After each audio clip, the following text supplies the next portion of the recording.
Hi guys, it's Mark Zicree, Mr. Sci-Fi, also known as Mark Zicree of Space Command. And I wanted to talk about Babylon 5 for a minute, particularly the Babylon 5 reboot. Now, we often talk about TV on Mr. Sci-Fi, and of course I've written a ton of television in my time, and I'm continuing to do so with Space Command and the Showrunners Network and so forth. So this recent development with Babylon 5 really speaks to why I'm doing what I'm doing. So let's just get into it for a few minutes and talk about it.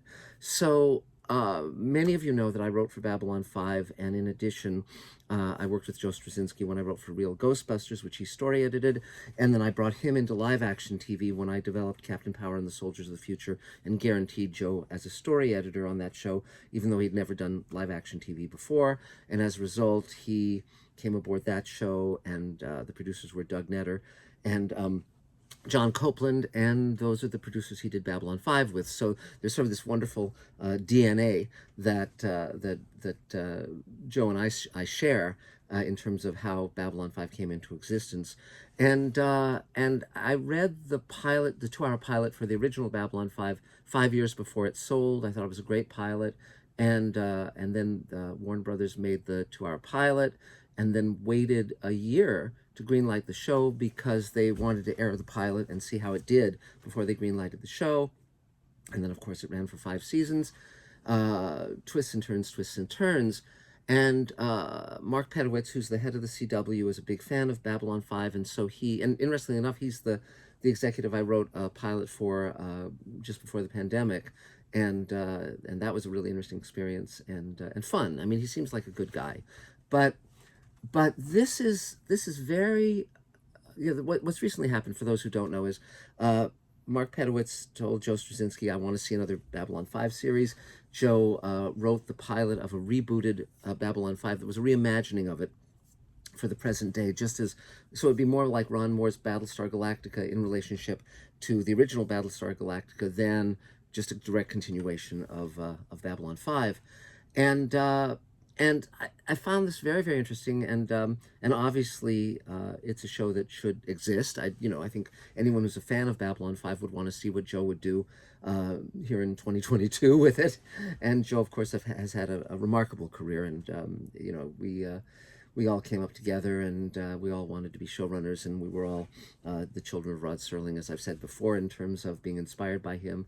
And but here's my thought about TV in general, and this in specific. What happened was Joe wrote the reboot, then he wrote the script, the pilot script, and now CW is up for sale, and all bets are off, and they have not greenlit the Babylon 5, the new pilot, but supposedly they're, putting it into development for the next year, and we'll see what happens.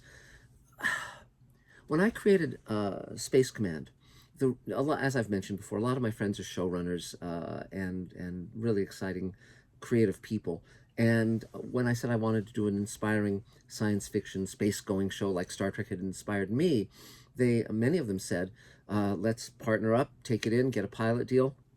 And these are people who definitely could have made that happen. And I said no. And the reason I said no is exactly because of the kind of stuff that's going on now with Babylon 5, which is, they greenlit a Zorro show. How many people want to see Zorro, a new Zorro, as opposed to wanting to see Babylon 5? It's just, they're saying, well, Zorro is an established franchise. Well, this is the kind of lunkhead thinking that, that leads to these kind of decisions. So with Space Command, I said, no, let's see if I can raise money and from my fans, and make Space Command without having to worry about being cut off at script or cut off at pilot, or basically letting them have the decision as to what I do and what my fans get to see. And this has been an amazing journey. I'd never raised money before. Many of you know I've raised over $3 million. We've shot 5 hours of Space Command. We're currently shooting the 6th hour, and we also recorded the prequel audio play and are doing the graphic novel and combining them into an animatic. Plus, we're doing the Showrunners Network. Exciting times. But this exactly speaks to why I'm reinventing television in my own way, because I get to write Elaine and I basically write Space Command, cast whoever the hell we want, shoot it exactly the way we want to shoot it, and off we go. when we were shooting the week before last, we would say, okay, and you, you're extras, and here's what the clothes we're going to put you in, and here's the sets we're going to use, and here's how we're going to do it, and off we go, and and so as a result, I'm only limited by my ability to raise money, my ability to bang the drum. As I've often said, if the studios or the networks or the VOD platforms or whatever want to partner with me, that's fine, but they don't get to say what I choose to do. And the feeling of freedom is lovely, because here's Babylon 5, which every Babylon 5 fan would want to see. I mean, whether it'll be good or bad or successful or unsuccessful, that's up to Joe, that's up to the winds of fate. But, given his track record, I'd say there's a good shot that it'll be entertaining and interesting and thoughtful. And but we may not get to see that show. We probably won't get to see that show because the CW, who knows what's going to happen. Whereas, obviously, if in a different path, if Joe, reached out to the fans and said, "Hey, I want to raise so many millions of dollars for a new season of Babylon 5," the fans would probably step up, and it would get made. And I'm not telling Joe what to do. I mean, that's his choice. And, and again, a network and a studio have a lot of clout, a lot of might. They can publicize, they can pour money into it. It's, if the stars align, it's a good gamble. But on the other hand, my plan is to make the entire season of Space Command this year. And if you want to buy Space Command shares, that helps speed the plow. If you want to throw money my way for any other reason, that speeds the plow. But I'm a happy camper because I get to decide my fate. I get to be the prime mover. And a lot of great science fiction shows never were viewed, never were seen, simply because the network executives have different objectives. Their corporate masters have different objectives, and that's not to be negative about them at all. I mean, there's a lot of great shows that have been made, but my goal is for science fiction, the great science fiction writers of television, to have the same career arcs as the great science fiction novelists. So essentially, you get to see what they come up with. You get to see what they want you to see. And speaking for myself, I'm very glad I've discovered this route. I'm very happy doing what I'm doing, and I'm glad that you all like Space Command. That 97% thumbs up, over 3 million views on that first hour. You're going to be seeing a lot more this upcoming year, and it's just me and my pals making something that we love and something that we hope you love too.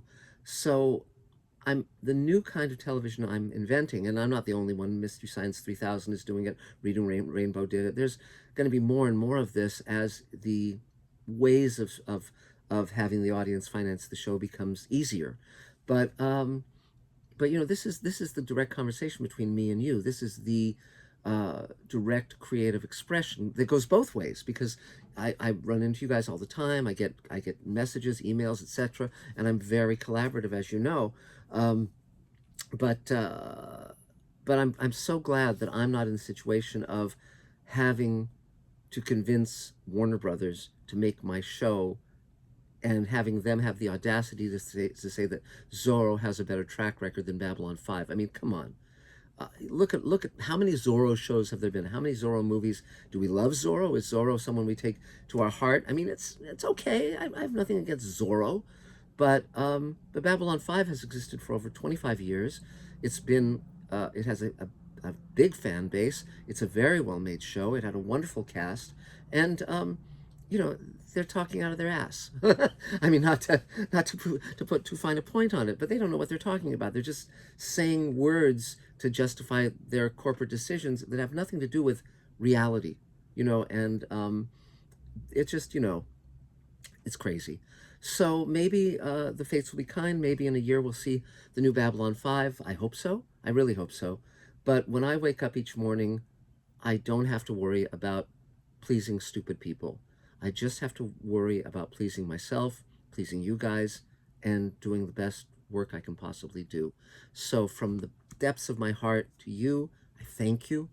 I'm so glad to be part of the science fiction community. I'm so lucky to be inspired by Rod Serling and Gene Roddenberry, and to come up in my career with the likes of Joe Straczynski and Ron Moore, Brandon Braga, um, you know, all these, Damon Lindelof, all these guys who are doing such remarkable things. And, you know, it is a family of creative people. Jane Espenson, you know, so many incredibly talented people. And I'm really glad to be part of this world. So thank you all.